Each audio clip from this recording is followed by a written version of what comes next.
It's time for Donkey of the Day. Donkeys of the Day, ask Charlemagne.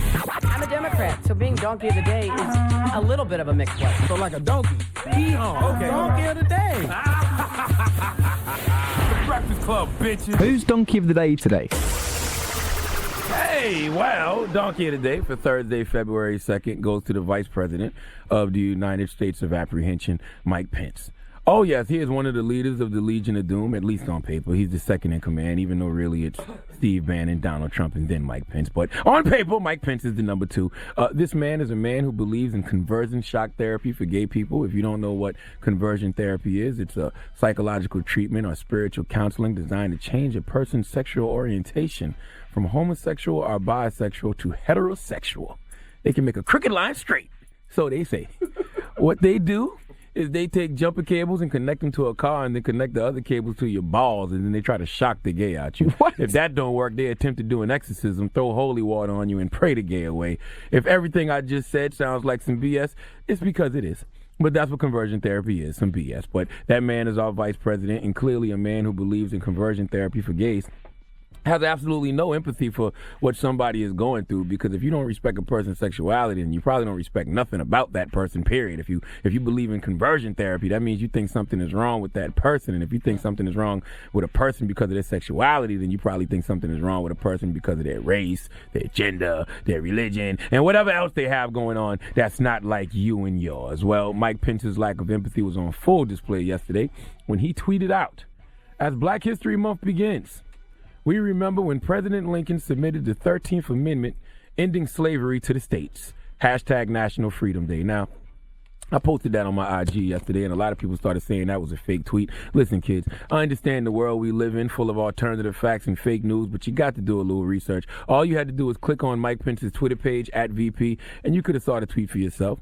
In contrast, when I posted a fake tweet yesterday of our celebrity-in-chief, Donald Trump, saying, "Black History Month starts tomorrow, so let me start the right way by sending some bottles to Charlemagne," a lot of people thought that was real. We have a lot of work to do in our community, but we're going to get through it, okay? I won't allow y'all to be misled, so follow me. Now, back to Mike Pence. Now, if you don't agree with me, that's fine. We can debate. But Black History Month, also known as African American History Month, is an annual observance in the United States, right? Also in Canada and the United Kingdom, if I'm not mistaken, okay? It's for the remembrance of important people and events in the history of Black people, okay? All right? National Freedom Day is a United States observance on February 1st, honoring the signing of the 13th Amendment by Abraham Lincoln to the U.S. Constitution. President Lincoln signed the amendment outlawing slavery on February 1st, 1865. Now, correct me if I'm wrong, but I feel like these are two totally different things, okay? Right. All right, Black History Month is a time to praise our best and brightest. It's about learning about us and teaching about us. It's a celebration. Last thing we need is Mike Pence at the beginning of our month is a reminder that we used to be slaves, okay? We know this already, all right? The reason you want to keep reminding us of slavery is because you want us to never forget that's what we were, and more importantly, you want some of us to still feel like we are there. That's why Hollywood has no problem greenlighting a slave movie, because they love to keep the image of us being oppressed and victimized fresh in our mind, okay? That's why the greatest slave movies ever, in my opinion, was Django and Birth of a Nation, because Django and Nat Turner refused to be victims. One was fiction, one was nonfiction, but the story of revolution and liberation is all the same. Don't fall for Mike Pence's BS. I don't care what nobody said. That was a strategic tweet meant to keep their foot on our necks and remind us of what he would still like us to be. Please give Mike Pence the biggest hee-haw, please. All kind of things you can talk about during Black History Month. Right. All kind of people you can celebrate. You don't have to keep that harsh reminder of slavery fresh on my mind, sir.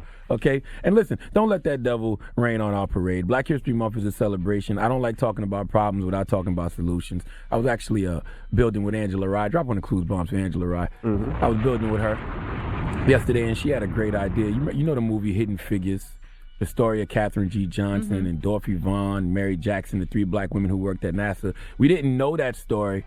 So what we need to do every day during Black History Month, and even when it's not Black History Month, is we need to focus on a hidden figure. You know, a hidden figure. Find all these stories that we don't know about. A hidden figure from your state or your city, your town, like a black person who contributed to the community, did great things that we may not know about. They teach us about Martin Luther King Jr. and Rosa Parks, Harriet Tubman, but we know about them. But what about those hidden figures, okay? We need to see that to remind ourselves and the Mike Pences of the world that we are and have been more than slaves. All right. Yeah, so you should do that on your Instagrams and social media and stuff. And you can thank Angela Rye for that one. Okay. Yeah. The Breakfast Club.